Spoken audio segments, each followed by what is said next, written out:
Slovensku môžu v najbližších rokoch chýbať 10 000 vysokoškolsky vzdelaných odborníkov v technických a prírodovedných odboroch.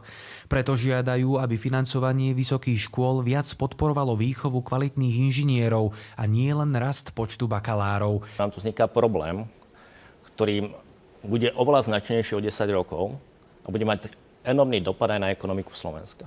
Už len to, že nám tých 70 000 absolventov vysokoškolského štúdia bude chýbať, už to samé nám tvorí 3,6 miliardy v roku 2035 na HDP.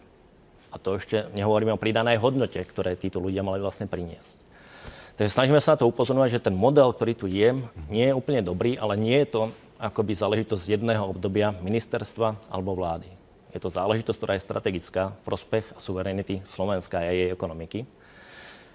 A je na čase sa tým začať zaoberať. To je otázka, ktorú sa snažíme otvoriť. Poďme sa rozprávať o tom, akou krajinou chceme byť.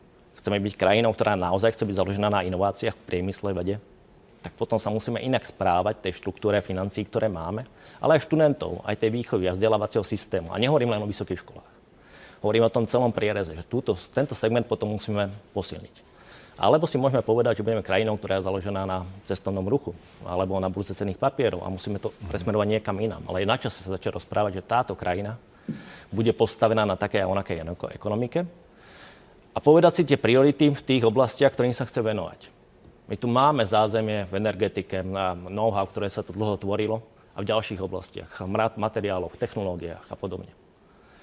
Treba vybrať tie zásadné, ktoré sú zásadné z hľadiska budúcnosti Slovenska, kde sa môžeme angažovať, kde môžeme participovať vzhľadom na región a ostatné príležitosti, ktoré tu vznikajú a tam nasmerovať financovanie.